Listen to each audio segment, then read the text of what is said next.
Welcome back to our Homestead Odyssey. Today we are cooking in the kitchen and we are making chicken tamales, which is one of my family's favorite things to eat.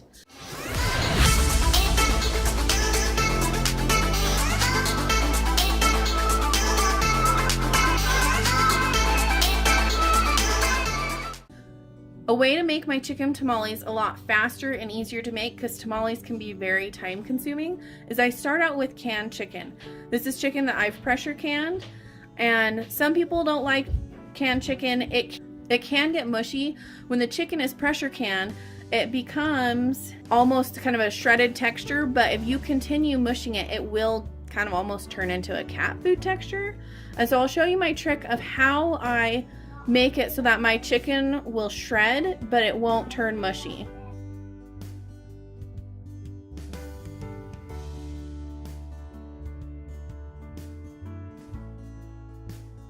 So the first thing I do is I drain the liquid out of the jar, and then I start with an already hot cast iron pan, and I'm going to gently move the chicken from the jar into the pan and slowly cook it so that it will hold the shredded shape that I want without going mushy.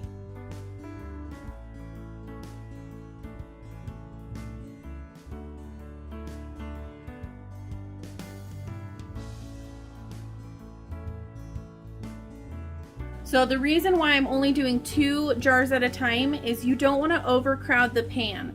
You want the chicken to be able to almost brown a little bit on each side, and this will help hold the chicken shape. So I'll let the chicken sit for about a minute or 2, and then I'll give it a light stir. Then we'll let it sit some more, and once it's looking brown, I'll take that chicken out of the pan, and then I will add my next 2 jars of chicken.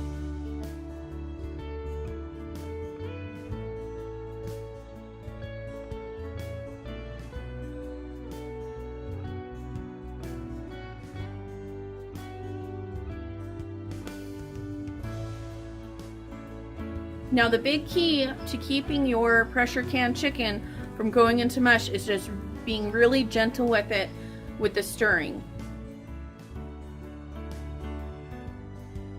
So you can see some parts of it where it's starting to brown up a little bit more. The entire batch is not going to turn out like that, but the little bit you can get will help really hold the texture of the chicken for your tamales. I will use this whenever I'm using my canned chicken in about any recipe. By making chicken tacos, chicken enchiladas, we'll use these in a recipe that we call chicken bundles. It just really helps hold that texture.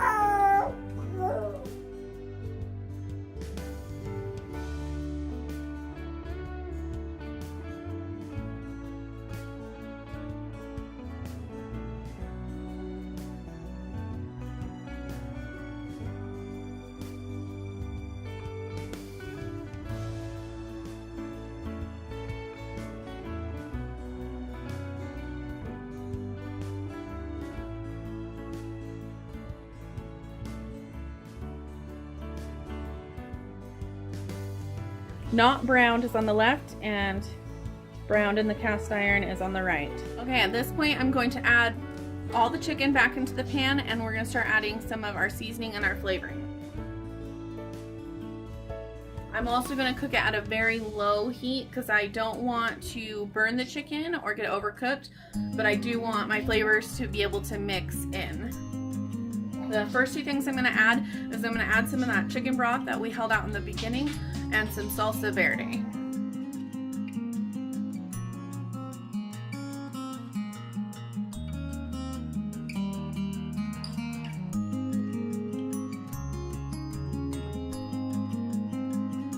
Some of the spices I am adding are going to be ground garlic, some cumin. I've added some taco seasoning into it as well.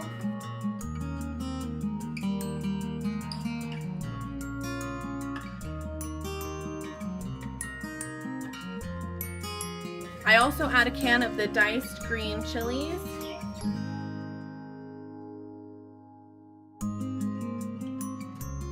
Dried onions that I'm going to add to this. Okay, now my favorite ingredient to add to my chicken tamales that I found is this hot sauce that my friend's husband makes. and it is called, let's see if I can get it in focus, Mr. Joe's hot sauce. Now he sells all different levels of hot sauce. These are what he calls the baby hot sauce for the babies, because a lot of us, including myself, can't handle the hot stuff that he makes. We do also get his ghost pepper, and that's what a lot of our family members will add to their food if they want more heat. This is the pineapple hot sauce. I have used this in my tamales before and we love it, but we are trying a new one of his hot sauce, and this is the peach mango hot sauce, and I'm gonna try that today in our tamales. And it adds, what we really love about Mr. Joe's hot sauce is that not only does it add a little bit of heat, or a lot of heat if you choose some of his spicier ones, but it adds flavors, and it has amazing flavors that it adds to these. So I will put a link in the description to either his Facebook or whatever page I can get from them, and we will add the hot sauce. I don't typically measure this. Say hi, Thatcher. I just kind of keep adding it, and I'll taste my mix throughout and kind of see how it tastes as it sits for a little bit.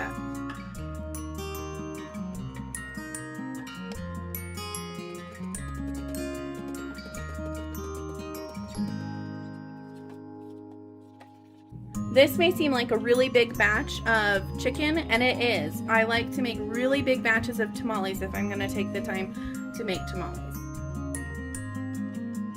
I'm gonna add a little honey to this. Our family kind of likes that sweet and spicy taste. I'm not gonna add a whole ton, but just a couple scoops.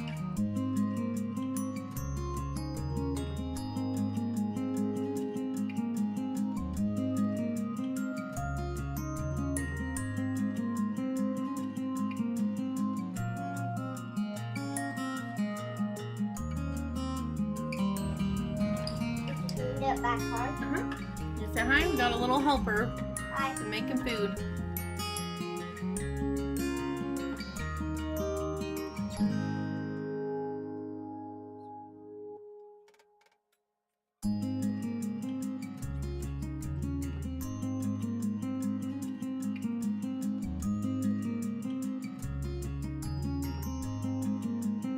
Our chicken's tasting great, and it's pretty much done. So the next step for us to do is to make the masa and then put our tamales together. I've got corn husks soaking in water back here, and you can let those soak overnight. I just forgot to start it last night, so we're soaking them today. Our next thing we're gonna make is masa. You can make masa from scratch, and I've done that before, and there's different ingredients you need for it, like lard and flavoring and things like that, but we found that we really like the instant corn masa. It's just quick and easy. I probably should practice more making on my own. We are getting a half pig this next month from a local farmer, and I am hoping to render our own lard, so maybe that'll be something I can use it in. But for now, we're going to use this instant masa and make masa.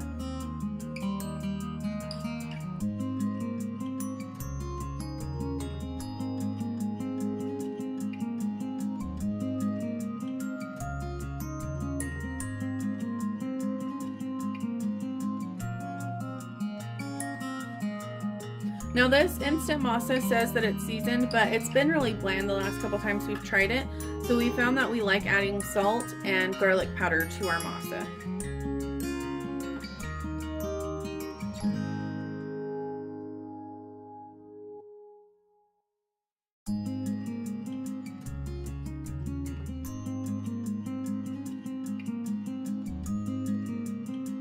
I like to get my masa dough so that it is easily spreadable. You don't want it crumbly or it's not gonna stick well to your corn husks.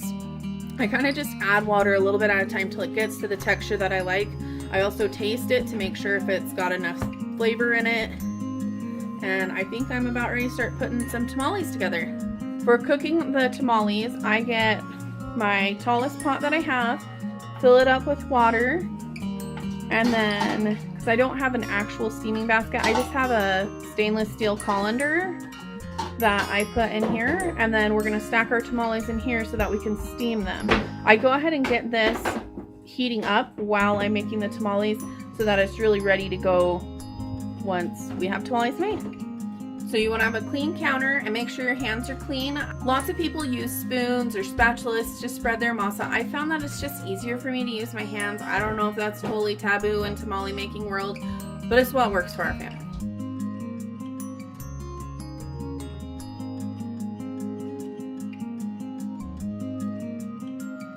Okay, so I got a layer of masa, and then we're going to add the chicken down the middle. You're going to roll the tamale. Again, I don't know if this is the absolute correct, most perfect traditional way of rolling a tamale. This is how I was taught how to roll them, so this is how I roll them. Tuck the tail, and then it's ready to go into the pot. Open it. Okay, I stack them up, and once there's a lot, they'll help hold each other still, but we go around the outside, around the middle, until it's completely full.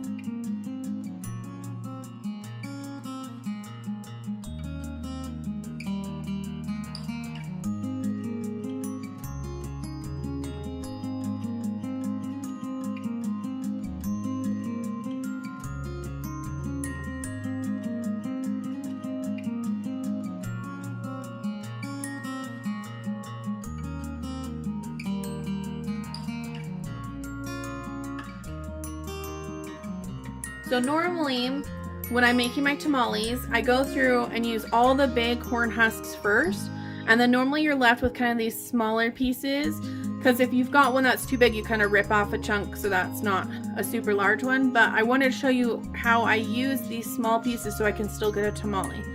So you start out by overlapping your two pieces at the bottom. So I've got my first one down, put my second one, so it's just overlapping on that first one. Then your moss is going to kind of work as your glue of sorts, and you're going to put that over the top of the two of them.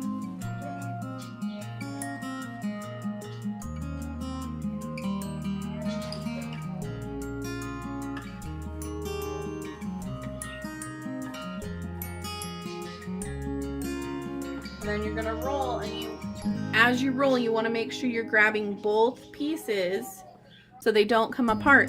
And then when I fold up, I'm going to fold up where the two meet to kind of help hold those together. So that's how you can use those smaller pieces of corn husk.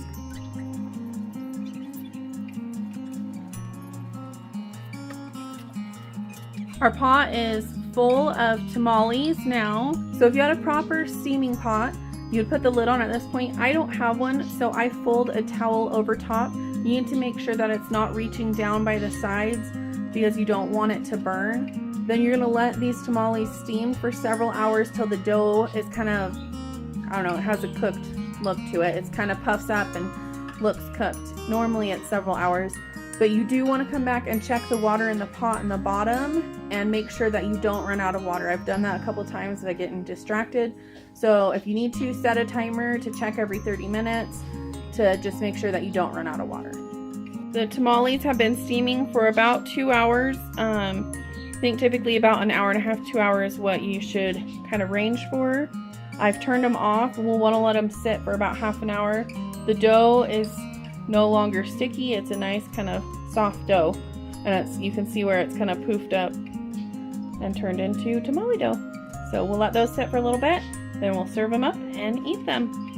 Here's the tamales all dished up. We like to melt a little cheese on them and put a little dollop of sour cream. Some of the kids will, and my husband will add hot sauce to them, and we'll enjoy them. I think she likes the sour cream more than the tamales. You gonna try it? Yeah. Thatcher? You like it? Yummy. Yum. Were you glad you got to help make it? Uh-huh. Hot. Hot? But good? Right. Thanks again for joining us today. Remember, if you like our videos, give us a thumbs up and subscribe to our channel so that you can keep up to date with what we're doing and what we're working on. Thanks for watching.